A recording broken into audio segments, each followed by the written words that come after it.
As we continue to explore the magic of Mario 64 and its impact on gaming, as it revolutionizes it in a way that never has been duplicated.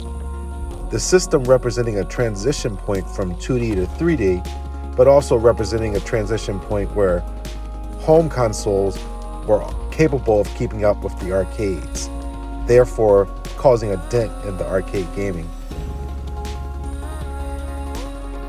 As we explore the magic of this transition, we see that Mercury is encoded in the Nintendo 64 release, but also in Mario 64.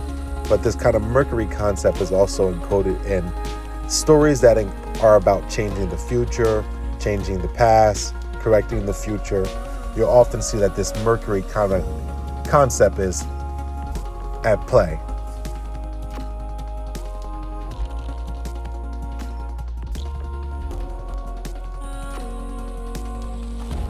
In picking up where we left off at, we see a lot of similarities between the Matrix and the concept of Mario 64, where there are characters who go down the rabbit hole after their interaction with Mercury, granting them the ability to interact with the environment in ways that others can't. We call this the anomaly. And this is not exclusive to these stories. This is also something that's in the Spider-Man stories, the Blade stories. Any character that's an anomaly kind of has this interaction with Mercury in a subtle way, and after they interact with Mercury, they now are special or have abilities.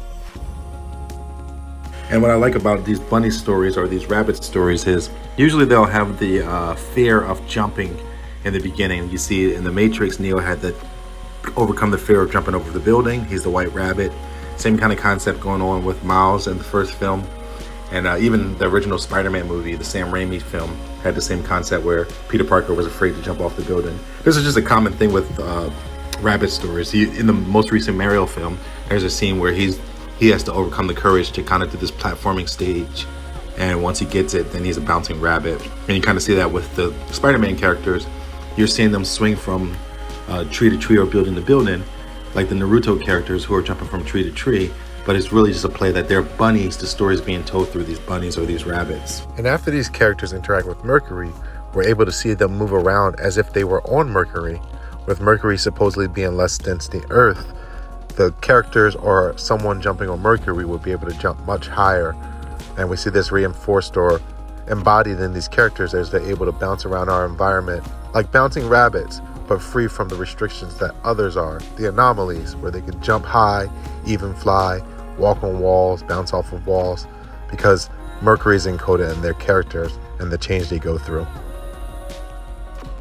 And this freedom to move about is shown throughout the game in Mario 64 with his ability to jump on walls like a ram or a goat, which is also a symbol of Mercury, but also like the ability to move around in 360, to go any direction, to offer precise movements where the character can move slow and or fast, a breaking of the chains, as like Neo in the Matrix, Mario is now able to move about.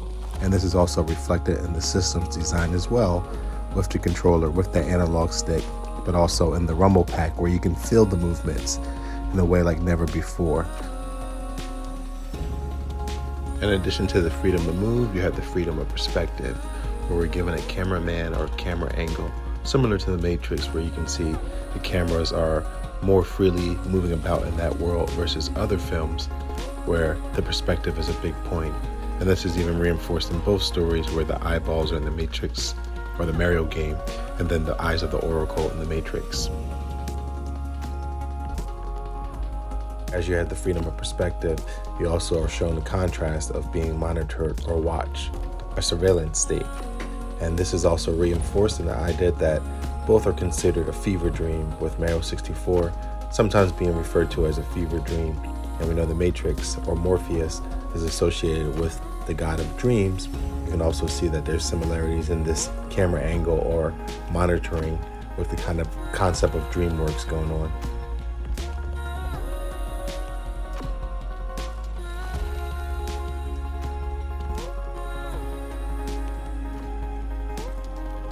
And as I've showed earlier, the ram is a symbol of Mercury, but there's also another symbol in the form of the tortoise.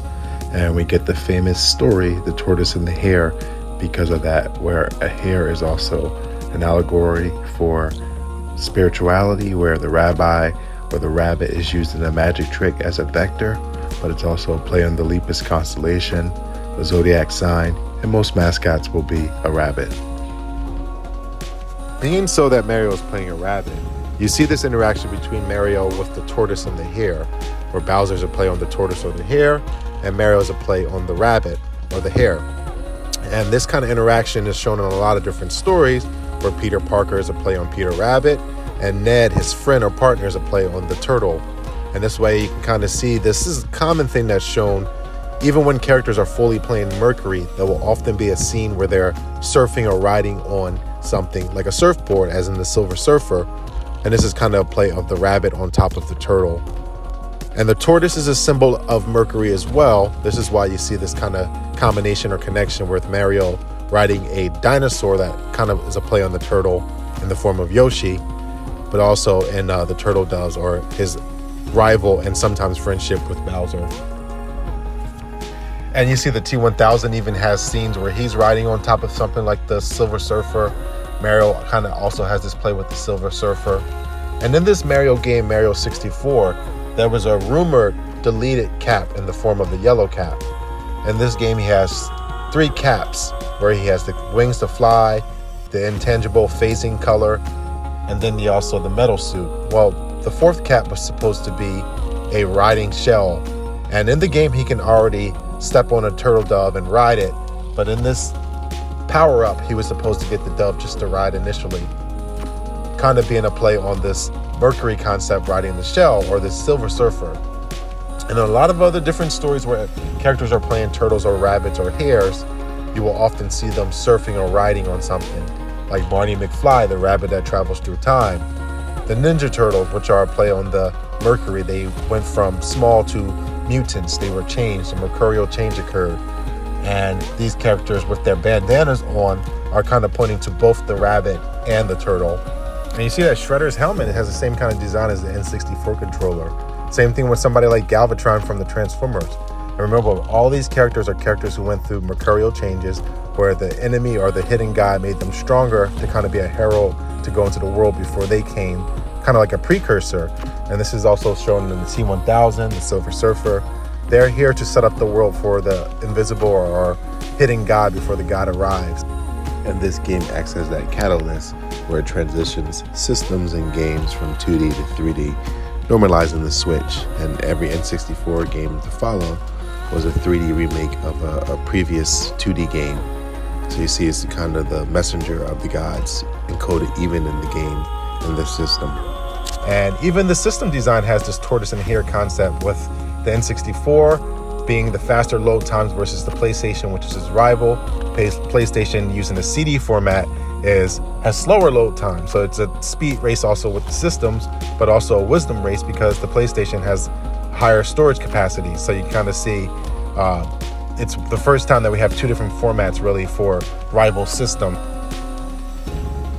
So look out for the many variations of the tortoise and the hare, where they're often rivals, brothers. There's an important lesson in their interaction, where the tortoise advises the hare, strengthening them, often giving them an important lesson, helping them to shine more. Like the interaction between Morpheus and Neo, you see that after Contact Mercury, the hare becomes shinier. And this is even seen in the concept of Mario 64 and Mario 64's impact on gaming.